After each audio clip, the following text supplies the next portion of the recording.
বাংলাদেশের সাবেক প্রধানমন্ত্রী শেখ হাসিনাকে নিয়ে আলোচনা কিছুতেই থামানো যাচ্ছে না। তিনি আগরতলাতে আসছেন বাংলাদেশে ঢোকার জন্য। এদিকে আওয়ামী লীগের পুনর্বাসন জনগণ মেনে নেবে না বলে মন্তব্য করেছেন জামায়াতে ইসলামীর আমির ডাক্তার শফিকুর রহমান। শুক্রবার আসসালামু আলাইকুম প্রিয় দর্শক শ্রোতা।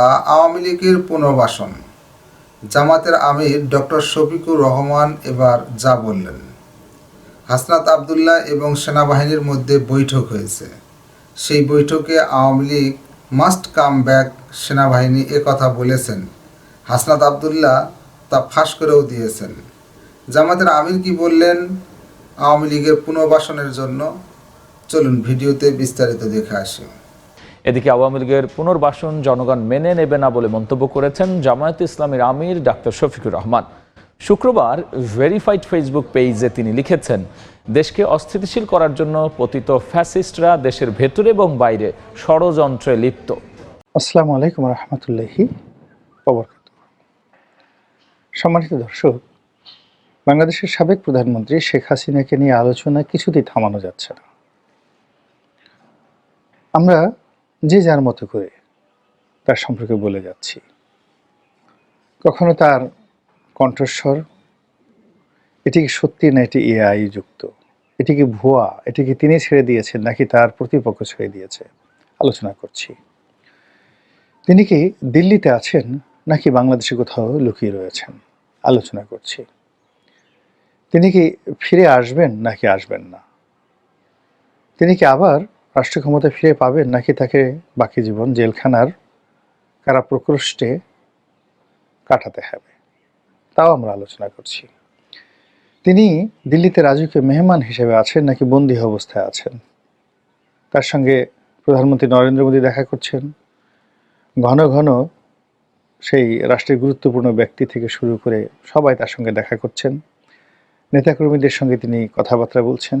এটা নিয়ে যেভাবে আলোচনা করছি, একই সঙ্গে তিনি তার ভাই বোন আত্মীয় স্বজন কারোর সঙ্গে দেখা সাক্ষাৎ করতে পারছেন না, তাকে গোপন স্থানে লুকিয়ে রাখা হয়েছে, এগুলো আমরা বলছি। তিনি আগরতলাতে আসছেন বাংলাদেশে ঢোকার জন্য, আমরা এর আগে একবার আলোচনা করেছিলাম। আবার অতি সম্প্রতি ভারতীয় পত্রপত্রিকা বাংলাদেশে কিছু যাকে বলা হয় ইউটিউবার, সামাজিক মাধ্যম, তারা বলার চেষ্টা করছেন একেবারে সন্তারিখ সহ যে দিল্লির অমুক অমুক জায়গাতে স্টেশনে শেখ হাসিনা ছিলেন এবং তাকে কলকাতাতে আনা হয়েছে। এবং এই ঘটনা যদি সত্য হয় তাহলে এটি আমাদের জন্য, আমাদের রাজনীতিবিদদের জন্য, বিশেষ করে যারা আওয়ামী বিরোধী শক্তি তাদের জন্য একটি অশনির সংকেত। তো সেই অশনির সংকেতটা কি সেটা নিয়ে আলোচনা করব। তার আগে বলে নেই যে শেখ হাসিনাকে নিয়ে এত আলোচনা কেন। আলোচনার কারণ হলো যে তিনি এখনো গুরুত্বহীন হয়ে পড়েননি এবং কোনো অবস্থাতেই তার মৃত্যু না হওয়া পর্যন্ত কিংবা তার একটি দফা রফা না হওয়া পর্যন্ত তার বিরোধী যারা শক্তি রয়েছে তারা এরকম আলোচনা করতেই থাকবে। তো শেখ হাসিনা বিরোধীরা যতই আলোচনা করুন না কেন, সঙ্গে সঙ্গে তার সঙ্গে পাল্লা দিয়ে শেখ হাসিনার যারা পক্ষের যারা লোকজন রয়েছেন তারাও কিন্তু মারাত্মকভাবে আলোচনা করবে এবং এই আলোচনার কেন্দ্রে অটোমেটিক শেখ হাসিনা থাকতে থাকতে একটা সময় হুট করে তিনি যদি ক্ষমতার পাদপীঠে চলে আসেন, এতে আশ্চর্য হওয়ার তেমন কিছুই নেই।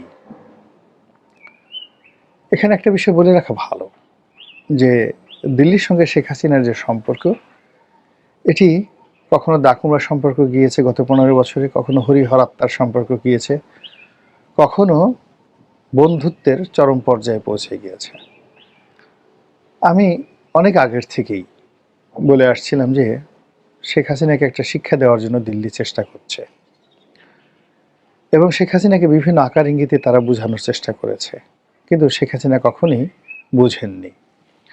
তার মধ্যে একটা অহমিকা বোধ ছিল যে তিনি জাতির জনকের কন্যা এবং তার পিতা যেভাবে মনে করতেন যে বাংলাদেশের জনগণ তাকে ভালোবাসে, শেখ হাসিনার মনের মধ্যে এখনও ধারণা যে তিনি এয়ারপোর্টে এলে লক্ষ লক্ষ কোটি কোটি মানুষ তাকে অভ্যর্থনা জানাবে এবং তিনি এদেশের মানুষের জন্য যে কাজ করেছেন, এদেশের মানুষ জীবন দিয়ে হলেও তাকে রক্ষা করবে। তিনি এও মনে করেন যে সেনাবাহিনীর বা রাজনৈতিক অঙ্গনে কিছু কুলাঙ্গার রয়েছে, তারা তার সঙ্গে বেঈমানি করেছে এবং তিনি বিশ্বাস করেন যে তিনি ধর্ম করেন, কর্ম করেন, তাহাজ্জুদ নামাজ পড়েন, আল্লাহর রহমত তার প্রতি রয়েছে এবং আল্লাহর যদি রহমত না থাকতো তিনি মারা যেতেন। যে পরিস্থিতি তৈরি হয়েছিল 2024 সালের আগস্ট মাসে, তাতে তিনি মারা যেতে পারতেন। যেহেতু তিনি মারা যাননি এবং এখন পর্যন্ত জীবিত রয়েছেন, সেহেতু প্রতিশোধ নেওয়ার জন্য, কিছু কর্ম করার জন্য এবং তার আরাধ্য তিনি যে কাজগুলো করার জন্য সংকল্প করেছেন, সেই কাজগুলো করার জন্যই তিনি মূলত বেঁচে আছেন।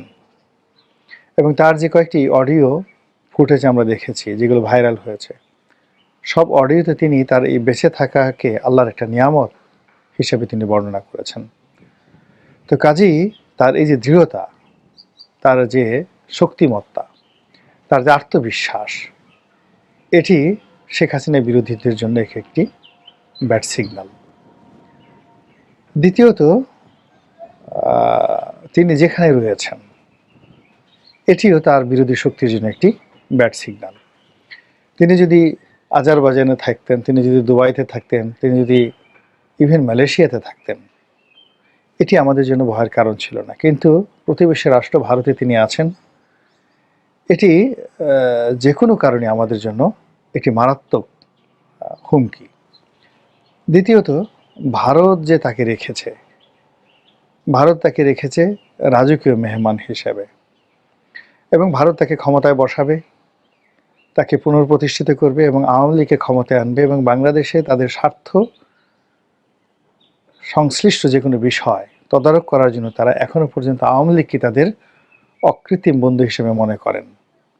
এই যে ভারতের যে অ্যাটিটিউড, এই অ্যাটিটিউড আমাদের জন্য একটি অশনীয় সংকেত। সর্বোপরি এখনো পর্যন্ত ভারত বন্ধু খুঁজে পায়নি।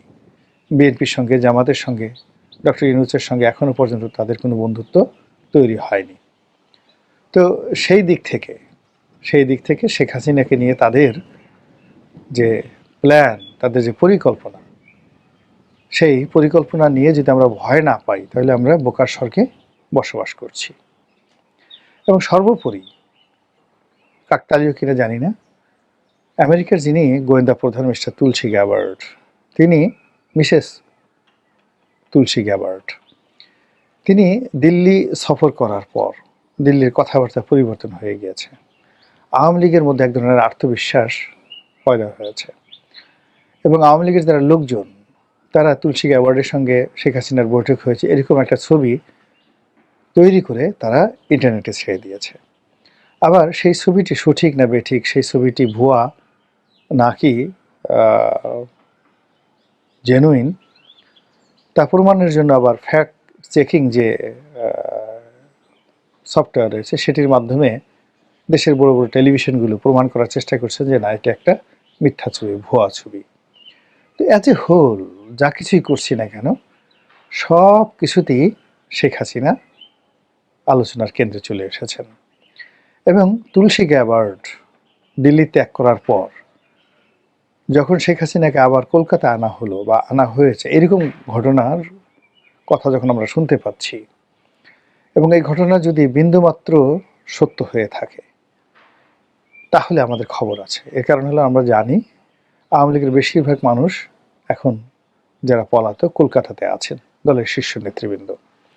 তো তাদের সঙ্গে যদি শেখ হাসিনার দেখা হয়, সাক্ষাৎ হয়, এবং আওয়ামী লীগ যেটি বিশ্বাস করে এবং প্রচার করে যে তারা এখনও ক্ষমতাহীন নয়, এখনও শেখ হাসিনা বৈধ প্রধানমন্ত্রী এবং তারা সব কিছু মনে করছে যে আগের মতোই আছে, তো সেক্ষেত্রে কলকাতাতে বসে তারা যদি সেই 1971 সনের মতো একটি প্রবাসী সরকার ঘোষণা করে এবং সেই প্রবাসী সরকারের পক্ষে যদি তারা প্রচার চালায়, প্রোপাগান্ডা চালায়, একেবারে বিসমিল্লাতে তারা চীনকে না পেলেও রাশিয়াকে পেয়ে যাবে, ভারত যদি স্বীকৃতি দিয়ে দেয়, বিশ্বাস করেন বাংলাদেশের জন্য একটা প্রলয় হয়ে যাবে, রীতিমতো প্রলয় হয়ে যাবে।